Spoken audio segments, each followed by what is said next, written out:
Notre Dame took care of business against Penn State to set up their championship showdown with the Buckeyes, who took care of Texas this past Friday night. And now you have Marcus Freeman, a former Buckeye, leading the Fighting Irish, going up against his former team, Ohio State, the second national championship appearance under head coach Ryan Day, and both head coaches looking to win their first ever national championship, and that's what's going to go down next Monday night. Joining us now from Yahoo Sports, the one, the only, Mr. Jason Fitz, friend of the program. Jason, how are you, my friend? Welcome.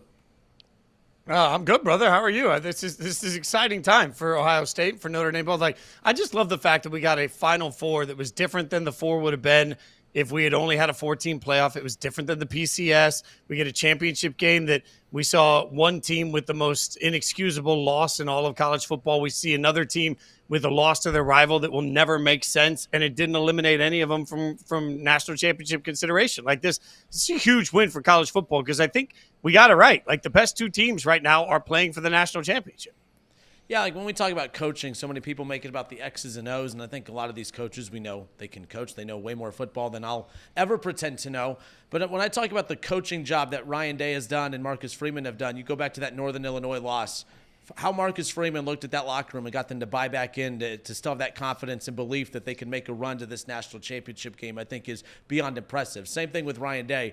I keep going back to that Michigan loss and just the visual of him walking around the field aimlessly with the bags under his eyes and just looking like a zombie.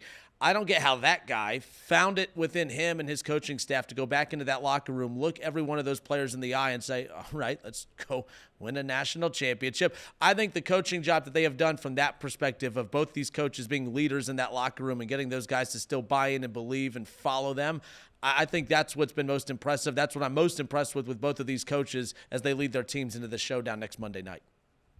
Yeah, 100%. I mean, when you describe Notre Dame and Ohio State as teams right now, part of what we have to talk about is the focus that they're both playing with. So many teams have really shot themselves in the foot repeatedly throughout the course of the playoff. And you can make the argument in the last game, Ohio State kept that game closer than they would have liked to with some stupid penalties. They'll clean that up. But the fact is, these are two teams that have played with confidence and focus throughout the entire college football playoff, which we can't say about the Texases, the Oregons. I mean, it really has been stunning to watch Ohio State come out and it's like watching Mike Tyson in his prime come out, and you know you got to survive the first 30 seconds of a fight. Well, I mean, I'd make the argument that it was Ohio State that defeated Ohio State in the first quarter of that game against Texas. They should have been up 21-0. So, for Notre Dame, this is going to be one of those things. I keep making this analogy, take the end of the movie out. I think what we've seen is that Notre Dame is less Rudy and more Rocky. They just get punched and keep getting up, and you don't know how they do it, right? Well, they're going to have to survive just a barrage of absolute explosiveness in the first quarter of this game and then try and settle it into just a heavyweight fight. So it'll be interesting to me to see if they can handle the first 15 minutes of football. Jason Fitz, Yahoo Sports. Jason, very generic question, but we just discussed this earlier to start the show. Obviously, both coaches have yet to win a national championship. This is the second national championship appearance for Ryan Day with Ohio State, the first for Marcus Freeman. But both coaches need it. They need it for their resumes, no doubt about it. But which coach do you think, from a legacy standpoint, that this matchup is the most important for? Which coach needs to walk away with the national championship next Monday night in regards to how urgent it is for their legacy moving forward? Ryan Day. And it's not even close. I mean, Freeman, it's been amazing. And maybe because he's just such an engaging personality. Maybe it's just because he's just so dang good looking. I don't know. But we're all rooting for Notre Dame. Not we all, but it feels like the collective world has suddenly turned around and become Notre Dame fans, which is the opposite of what most of us know for Notre Dame. And the perception that, how many football minds have said you can't put Notre Dame in the college football playoff because all they do is get blown out. Well, that narrative certainly changed. If you want to talk about narratives, Marcus Freeman and Notre Dame have changed all of them this year. And so, even though they have that inexcusable loss we've talked about, it's still a team that has really flipped in the perception, in the way we view Marcus Freeman and the way we view Notre Dame. There's just, at this point, he's playing with house money. The same cannot be said for Ryan Day, because even though I think it's the dumbest thing in the world, there are still Ohio State fans that are sitting here saying, well, he didn't beat Michigan. Even if Ohio State wins the Natty, it'll be, well, you still didn't beat Michigan. Again, I understand this is where everybody tweets me and says you don't understand the rivalry. I do. I understand it. I just think it's antiquated thinking in modern college football. Go win a national championship. Don't go beat your rival. We don't vote on these things anymore. Just go win a national championship. Worry about that way more. But that being said, if Ryan Day gets thumped in the national championship game, it'll be, Hey, didn't even win the championship, and he didn't beat Michigan. So, yeah, there's way more pressure on Ryan Day and Ohio State in this game. I was part of that lunatic fringe, as Kirk Herbstreit called it, after the Michigan loss that was banging the table for Ryan Day to be kicked out of Columbus. But now, obviously, after the last 3 games, that has died down significantly. Do you think he needs this championship to have that go away for good without the Michigan win? Or is it just a cherry on top to kind of, let the road go a little bit longer? Let me say this, and I worked with Herbie. I was out on game day for a year. When Herbie calls it the lunatic fringe, I don't agree with that. I think what we have to do is recalibrate the expectations of fan bases, and that's impossible to do. Like, look, I lived in the South for 20 plus years, and the first time I ever watched a Tennessee football game, it was happened to be Tennessee taking on Alabama. I didn't know that. I walked into a bar wearing a red T-shirt because I happened to have a red T-shirt on. I made it 1 foot in that bar, had a beer thrown on me, and someone tried to punch me, literally. So that was my first experience around college football rivalry to that level, and that was in the Peyton Manning era. I understand why there's so much passion around beating Michigan. I think to the answer of, does Ryan Day need this? What Ryan Day needs to get everybody to calm down, all Ohio State fans, is to beat Michigan. This isn't going to change that. I just think that we have to understand, as I say repeatedly, and this is no offense to incredible fans that love their program. I just think we have to remember they don't make commemorative Sports Illustrated for beating Michigan. They do for winning a national championship. You're not going to fill your basement with swag that says we beat Michigan. You are going to fill your basement with swag that says we won the national championship. So I would love to see this quiet that, but let's be real. At the end of the day, next year, when we go into the game, it's going to be, even as a champion, they couldn't beat Michigan. So I think the only thing that really quells that is going in and stomping Michigan, which they should have done this year. All of that. But I think what we've seen is a really tremendous job coaching since that Michigan game. And if we're going to fault Michigan and everything that happened there, let's start to credit Ryan Day, Chip Kelly, for the job that they've done, finding the right offensive line combination, moving the pocket around, which I think has been a huge part of this. I think there's been some really quality coaching moves since then that need to be acknowledged, even through the hurt that fans still feel about losing to Michigan. This team looks like a completely different animal since that Michigan loss. Something clearly changed after that game. What do you think it was? Is it a marriage of Chip Kelly's run game and Ryan Day's passing game? Is it just getting the offensive line right? The defense played well in that game, but certainly playing well still down the stretch. What changed after that Michigan loss to get Ohio State playing the way they are now? Stubbornness, I think, is what changed. And I think it's fair to say that Chip Kelly had a stubborn game plan in that Michigan game.